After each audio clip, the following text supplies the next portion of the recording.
Tantor Audio, a division of Recorded Books, presents The Duke is Back by Valerie Bowman, narrated by Mary Sarah.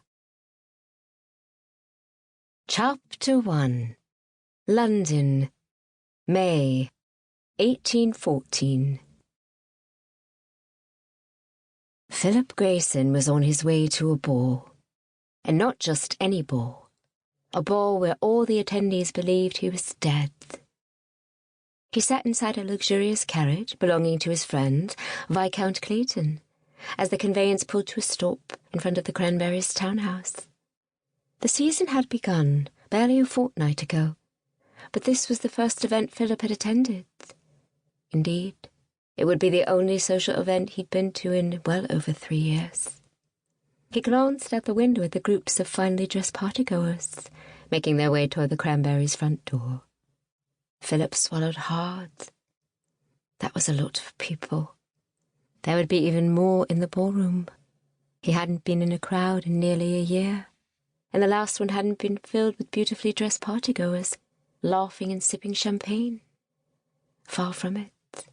It had been on a battlefield in Spain, and he had lain dying on the parked earth, the screams of his countrymen ringing in his ears, the smell of gunpowder burning his nose while his blood soaked into the soil, and the world around him went black. Philip clenched his jaw. Such thoughts wouldn't help him tonight. He must focus. He'd spent months preparing for this moment, and he was ready. He was. He needed all his wits about him. There was no telling how everyone would react to the proof that the rightful Duke of Harlowe was very much alive, and seemingly well. "Ready?" Clayton's wife Thea asked, giving him an encouraging smile from the opposite seat. Thea was as kind as she was beautiful, with her dark hair and inquisitive grey eyes. Philip nodded. "I'm thankful to have you two at my side tonight." While Philip and Clayton had been friends since childhood, Philip and Thea had become close while he'd recovered from his injuries over the last year. She had reintroduced him to his horse, Alabaster, who Clayton had purchased at auction after the Arabian was returned to London from the continent, from the war. "Don't worry," Clayton said. "Follow me." A footman opened the door to the coach, and the Viscount alighted first, turning to help his lady. Philip soon followed, smoothing a hand down his white shirt front and black waistcoat. It had been an age since he'd been dressed in such fine evening attire. His clothing had been much more casual at Clayton Manor, and before that, as a captain in the army, he'd worn a uniform for years. "I never expected to be back here," he said as he took a deep breath and stared up at the townhouse as if it were a ghost. "The Cranberries' house?" Thea asked, her brow slightly furrowed. "London," Philip clarified. He expelled his breath and gestured to Clayton to lead the way. "Shall we?" Clayton started toward the front door while 100 possible scenarios played through Philip's mind. How would everyone react to his arrival? He'd gone over each scenario during the last months to prepare himself, but nerves were still getting the best of him tonight. He must tamp them down. They had no place in his performance this evening. He'd spent the better part of the last year at Clayton's estate in Devon, hidden away from London and society, recuperating both physically and mentally from the shots that had knocked him off Alabaster in battle and nearly taken his life. He'd been planning tonight for months. It was time to take his rightful place in society. His wounds had healed quickly, but the worst pain had come a couple of months afterward, when he was strong enough for Clayton to inform him that his older brother, Malcolm, was dead. Not only that, but Clayton's good friend, the Marquis of Bellingham, a spy for the Home Office, had reason to believe that Malcolm had been murdered. Until today, the only people who knew Philip was alive were Clayton, Thea, Bellingham, known as Bell to his friends, and Bell's superior officer at the Home Office, General Grimaldi. Grimaldi had finally allowed Philip to quietly inform his mother just this afternoon. The poor woman had believed all this time that both her sons, her only children, were dead. Without telling her why, Clayton had asked Philip's mother to visit him at his townhouse earlier today. The look on her face when Philip had walked through the doors of Clayton's drawing room had nearly made Philip weep. She collapsed against the settee, while Philip had rushed over to hug her. "I'm sorry, Mother. I couldn't tell you till now." Thankfully, Mother hadn't asked many questions and had agreed to keep the news of Philip's return a secret until he revealed himself to society tonight. She had reacted with pure joy this afternoon, hugging him and smoothing his hair as if he was still a boy and not a man nearly 30 years of age. The memory made Philip smile. There was only one other person whose reaction he cared about as much, and she was most likely standing in the Cranberries ballroom right now. The thought sent both a frisson of awareness and a tingle of apprehension through him. Philip took another deep breath. Why again had Grimaldi and Belle thought this was the way to do it? Oh yes, the element of surprise. They had several operatives stationed about the ballroom tonight, watching for reactions from certain guests. Guests who might have had reason to want Malcolm dead. Philip, Clayton and Thea made their way up the steps to the townhouse as carriages continued to drop off more guests behind them. Thankfully, no one appeared to have noticed Philip yet. He was wearing a hat and coat and was shrouded in shadows, but it would only be a matter of moments before he entered the house. Then the ballroom. He would doff his outerwear and the butler would call out his name, and then all hell would likely break loose. Philip swallowed and kept his gaze trained on Clayton's bark. There was no better man than his friend. Clayton and Thea would ensure that Philip made it through this night in one piece. At the front door, an under-butler allowed them in, barely giving Philip a second glance. He breathed a sigh of relief. After doffing their cloaks, gloves and hats, the three of them continued up the grand staircase to the ballroom. They paused in front of the carved double doors to the enormous room. "Ready?" Clayton said this time, giving Philip an encouraging grin. Philip lifted his chin and straightened his shoulders. "As I expected to be." Thea gave him a quick smile and a reassuring squeeze on his elbow. "You'll be magnificent," she said, "and we'll be with you every step." Clayton pushed open the double doors. The butler stood just inside the entrance. As Clayton leaned over and whispered in the butler's ear, Philip kept his gaze trained directly in front of him at the blur of light and sound that made up the crowded ballroom. It was loud and bright and filled with people. His throat began to close. But he did what Forrester, the man who had helped him recover, had told him to do. He concentrated on one moment, one breath at a time. Breathe in, breathe out. 3, 2, 1. "Lord and Lady Clayton, and the Duke of Harlowe," the butler intoned. The man's voice was clear and strong, but there had definitely been both a pause and an emphasis on his title. Philip's jaw clenched. Breathe in, breathe out. A pin hitting the polished parquet floor would have made a racket. The chattering ceased. The music stopped. All eyes in the ballroom turned to stare at the three of them. Lady Cranberry, in dark red skirts that aptly matched her name, came rushing toward them from her spot in the receiving line. "Higgins, you must be mistaken," she said, addressing her remarks to the butler. "This cannot be—" She turned to look at their trio, and her face immediately turned ashen white. Your Grace," she breathed, putting a ring-laden hand to her throat. Philip smiled at the woman and tipped his head toward her. He hadn't seen her in quite some time, but she looked nearly the same as she had the last time he'd been at a London ball. "Lady Cranberry," he intoned.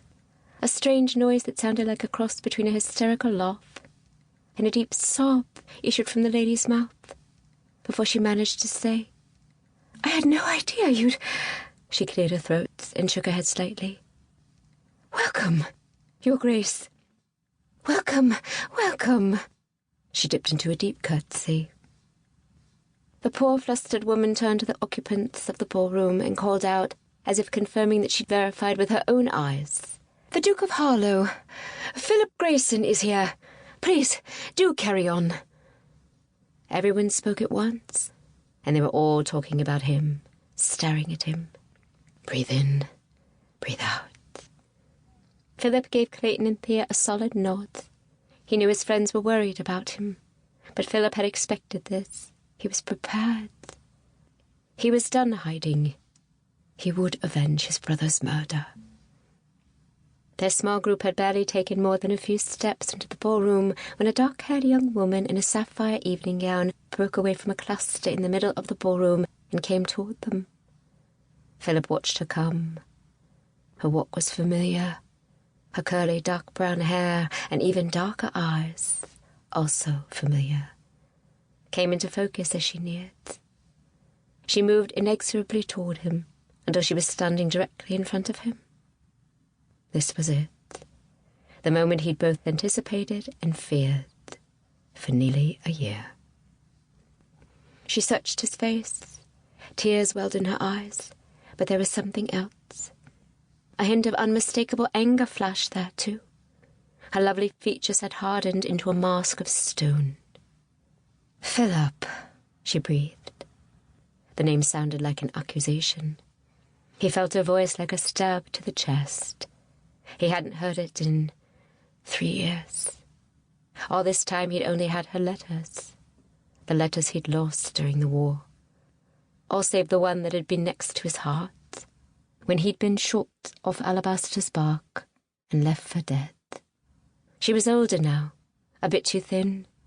Sadness was etched in the tiny lines, the corners of her eyes. But it still physically hurt to look at her. She was so beautiful. He dreamed of this moment many times over the last 3 years, but it had never been like this, and he regretted it had to be this way now. He regretted it very much. Sophie took a deep, shaky breath. Philip, the man she'd loved for so long, the man she'd believed to be dead for nearly the past year, was standing in front of her very much alive. She swallowed hard, struggling to keep the tears that burned the backs of her eyes from falling. "It's really you," she said, close enough to him now to see the small lines in his face, the familiar emerald colour of his eyes, the tiny scar just below his lip. And she could smell him, too, the same familiar scent of soap and sandalwood that threatened to send her memory soaring back to an entirely different time and place, a time and place that now seemed like a century ago. Just then, a thunderous crash sounded behind them. Sophie jumped and whirled to see a footman with a full silver tray of champagne flutes shadowed at his feet. The ungodly racket had stopped time for a moment. When she turned back again to Philip, his eyes were glossy, and he was staring straight ahead, as if completely sightless. "Philip?" She uttered his name again with all the pain and anger that was colliding in her heart. She wanted to reach for him. She wanted to slap him. He didn't even glance at her. Sweat beaded on his brow as he continued to stare at the far end of the ballroom as if in a trance. The pretty young woman beside him, Lady Clayton, was it, reached out and laid a hand on his arm. "It's all right, Philip." Sophie clenched her jaw. All right? Was Lady Clayton somehow trying to comfort Philip, given Sophie's presence? She searched his face again. He still wouldn't look at her. An icy dread seeped into her middle. So this was how it would be? Philip was intent upon ignoring her. So be it. He'd left her. He'd allowed her to believe he was dead all these months. And now he was looking right through her, with another woman's hand on his arm. Sophie's own hand itched to slap him across his handsome face. anything to garner some reaction from him besides his apathy. But no, she would not stoop to theatrics and common violence. She was better than that. She'd already survived losing him once. She could do it again. Summoning all the strength she had, Sophie sucked in her breath, turned immediately on her heels, lifted her chin, and walked away. If Phillip Grayson intended to ignore her, intended to pretend as if they had meant nothing to each other, by God, she would do the same. Chapter 2. Sophie marched away, but not back to her stepmother and the others she'd been standing with when the butler had called out the Duke of Harlowe's name. She'd glanced over, expecting to see Hugh, wondering why he would arrive with people named Lord and Lady Clayton. Sophie strode straight out of the ballroom, down the corridor and into the ladies' retiring room, which was thankfully empty. Still shaking, she pressed a hand to her middle, quite certain she might cast up her accounts. Nothing could have prepared her for the pure shock that had hit her like a kick to the middle when she'd looked over to see not Hugh, but Phillip standing there. Phillip, with his unmistakable height, his shining blonde hair, and his bright green eyes. Phillip, the man she'd been in love with for years and had believed to be dead for the past 11 months. When she'd first seen him tonight, Sophie had been torn between wanting to slap him and wanting to hug him until her arms gave out, neither of which were proper. Where in the world had he been all this time? And why hadn't he sent word that he was alive and well? There had been a part of her, some hopeful, foolish part, that had wanted to believe the moment he saw her, he'd tug her into his arms and declare himself. Instead, he'd done nearly the opposite. He'd looked past her as if she wasn't even there. Hadn't even responded when she'd said his name. Hadn't said one word to her, in fact. She'd have thought he was an imposter, but for the fact that she knew with every fibre of her soul that he wasn't. She knew his face so well, there was no doubt. That had definitely been Phillip Grayson standing there. But apparently he was no longer the man she'd known for 3 years. Sophie lifted her gaze and stared at herself in the looking-glass. At least she hadn't cried. She had that small bit of comfort. God knew tears had been wavering in her eyes the entire time. She'd no idea how her legs had had the strength to remain upright. Now she felt as if she might melt to the floor, a puddle on the fine rug. She blew out a deep breath. The same thoughts circled in her head once again. What in the world was Phillip doing here? And where had he been all this time? And why, in the name of all that was holy, had he let her believe he was dead? The questions chased each other around and around in Sophie's mind. Now that she thought on it, she probably should have asked him any of those questions. But it was too late. And given his behaviour, she suspected he wouldn't have answered either. She'd been left to stand in front of him like a fool, waiting for some sort of acknowledgement that never came. She should have slapped him. It was the least he deserved after putting her through the last year of hell. But striking him would have been improper, imprudent, wrong. She paced away from the mirror, biting the tip of her finger. Oh dear. Think.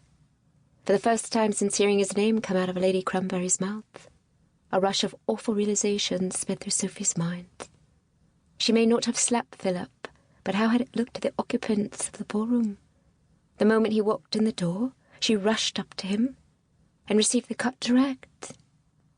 Her engagement to Hugh Grayson, Phillip's first cousin, who had claimed the title, had just been announced in the papers this very morning. The entire Tantor would be gossiping about whether she would still go through with the wedding now that Phillip, the rightful Duke, was apparently back. She didn't care about her engagement, of course. She hadn't cared about anything since she'd got the news all those awful months ago that Phillip had been killed on the continent. She'd spent the year quietly grieving for the man she loved, without being able to tell her soul. For her stepmother, Valentina, had insisted she find a husband, and not just any husband. "You'll be a duchess one day, Sophia," Valentina always said. The woman had had a triumphant smile on her face a fortnight ago, when she'd announced that Papa and Hugh had signed the betrothal agreement.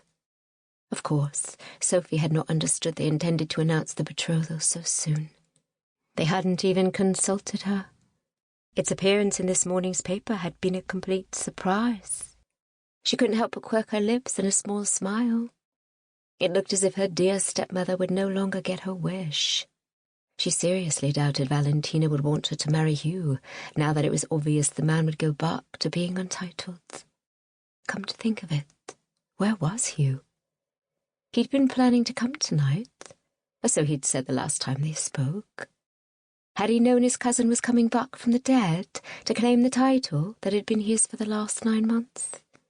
If he had known, surely he would have told her. Or at least he would have told Valentina, wouldn't he? Sophie forced herself to take another deep breath.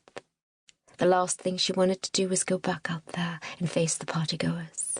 Any of them. Not Hugh if he'd arrived. Not Valentina.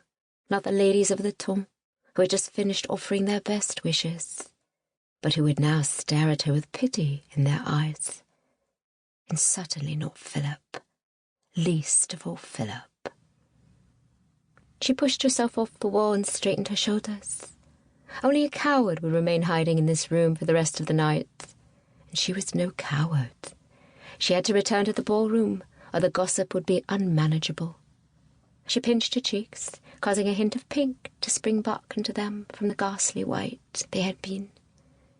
She turned toward the door of the retiring room just as it swung open, and her stepmother came sweeping in. Valentina's blood-red gown barely covered her ample breasts. Her black hair was piled high atop her head and held in place by a diamond tiara that Papa could ill afford. Valentina's silver-green eyes narrowed to slits. "There you are, Sophia. Thank heavens I found you." Everything Valentina said sounded like either a purr or a hiss. Sophie clenched her jaw. "I was just coming back." She'd never had a pleasant encounter with her stepmother, and she had every reason to believe those sorts of interactions wouldn't begin now. No doubt the woman wanted to know why she'd approached Phillip Grayson.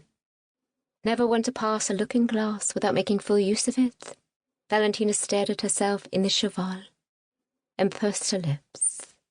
She ran a tapered fingertip along one black eyebrow and turned her head from side to side, no doubt admiring her own beauty. And there wasn't any doubt. Valentina was beautiful. At 25, she was only 5 years older than Sophie herself. Papa, who'd been a widower since Sophie was 8 years old, had had his head turned by the woman's looks 5 years ago. Her disposition certainly wasn't anything to covet. "The entire ballroom is agog," Valentina finally said after she'd finished ogling herself. "What in the hell is Phillip Grayson doing here?" She nearly spat. Sophie frowned. "I'm certain I do not know," she answered quietly. There, that much was true. Long ago she'd taken to telling Valentina as little as possible. The woman usually found a way to use Sophie's words against her, which was one of many reasons Sophie and Philip hadn't announced their plans to marry before he left for the continent with the army 3 years ago. Valentina turned to stare at Sophie and crossed her arms over her chest. She arched a dark brow over a cat-like eye. "What did you say to him?" "Nothing," Sophie replied. "He ignored me." There, that was true, and it gave Valentina little to criticize. Anger flashed in Valentina's eyes. "I wouldn't have blamed you if you told him to go straight to hell. The man has just put a serious cramp in our plans for your marriage." Sophie's brows snapped together. As usual, Valentina was only worried about herself. If Sophie was no longer engaged to a man who would be a duke, Valentina would no longer be connected to the illustrious Harlowe name. But her stepmother's words caused a lump to form in Sophie's throat. She hadn't thought of it till now, but the gossip mongers would think the same thing Valentina had. That Sophie had confronted Philip because he'd arrived out of nowhere to take away her chance of being a duchess. She leaned back against the nearest wall, wanting to slide down it, and disappear into the floorboards. "I must speak to Lord Hillsdale," Valentina continued, crossing her arms over her chest and narrowing her eyes once more.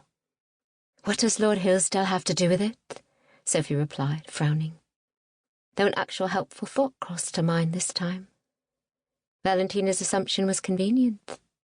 If the woman believed Sophie was only angry at Philip because he'd ruined her betrothal, it would keep Valentina from asking too many questions, at least. Valentina shrugged. "Hillsdale is the authority on titles and lineage in Parliament. He'll know what to do." Sophie shook her head. The frown still plastered to her face. "He may be the authority, but I'm not certain there's much he can do. Phillip Grayson is the rightful Duke of Harlowe, and he's obviously very much alive." Valentina waved an elegant, white-gloved hand in the air, as if dismissing Sophie's logic. "There must be some recourse." Sophie's frown deepened. Good heavens. Valentina was making no sense. The shock from knowing her stepdaughter would no longer be a duchess had to be addling her brain. Sophie lifted her dark blue skirts. "I'm going back out. If I stay away too long, it will only make the gossip worse." Of course, let's go," Valentina replied, lifting her skirts to follow Sophie from the room. Sophie squared her shoulders and took a deep breath before pulling open the door. Philip was back. Her best dream and her worst nightmare had just collided into one awful experience she still couldn't quite believe had actually happened. She took her first forceful step into the corridor. She would march back into the ballroom and just dare anyone to say anything to her face, including Phillip Grayson. Chapter 3. Philip made the rounds through the whispered-filled ballroom, smiling and nodding to the people he used to know, the people who were staring at him now as if he were a spectre risen from the grave.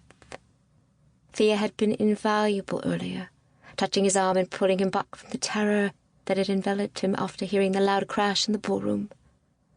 Unexpected noises did that to him sometimes, catapulted him back to the battlefield, and made him freeze, unable to speak.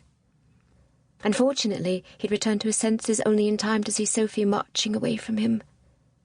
Thea had quickly informed him of what precisely had happened, and Philip sorely regretted their first meeting upon his return had been marked by the ghosts of his past coming back to haunt him. But wasn't that why Sophie deserved better? Still, he had to speak to her in private. He had to make it better. He could never make it right. After Thea had snapped him back to reality, Philip had pasted a smile on his face and pretended as if his temporary lapse and the brief encounter with Sophie had never happened. It was the way of their set, was it not? To keep a stiff upper lip, carry on. He'd been skilled in hiding his emotions since the day he was born. "Well, Your Grace, are you ever going to tell us who that young lady was, and why she looked as if she wanted to step on your foot?" Thea asked from behind him as Philip walked around the room with the couple. "Yes, Harlowe. Care to explain what that was about?" Clayton added, arching a brow. Philip rubbed his forehead. He could not avoid giving his friends an explanation. It surprised him that Thea had taken this long to ask, actually. Directly after the incident, both Lord and Lady Clayton had kept smiles plastered on their faces, too. Philip didn't have to explain to his friends that the best way to draw the least attention to the matter was to act as if it was nothing, awkward though it might be. Philip sighed and spoke under his breath, so only Clayton and Thea could hear. "That was Miss Sophie Payton, and if she had slapped me, I would have deserved it." "Ah, that was Sophie," Thea replied knowingly. "I might have guessed." Philip didn't hear more of his friend's replies. A man bumped into him. Too close. The room began to spin.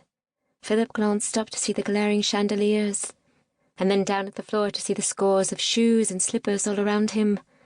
For the second time that night, sweat beaded on his brow. The room closed in on him. Thea touched his sleeve again, pulling him back into the moment. Breathe in, breathe out. He forced himself to Sample complete. Ready to continue?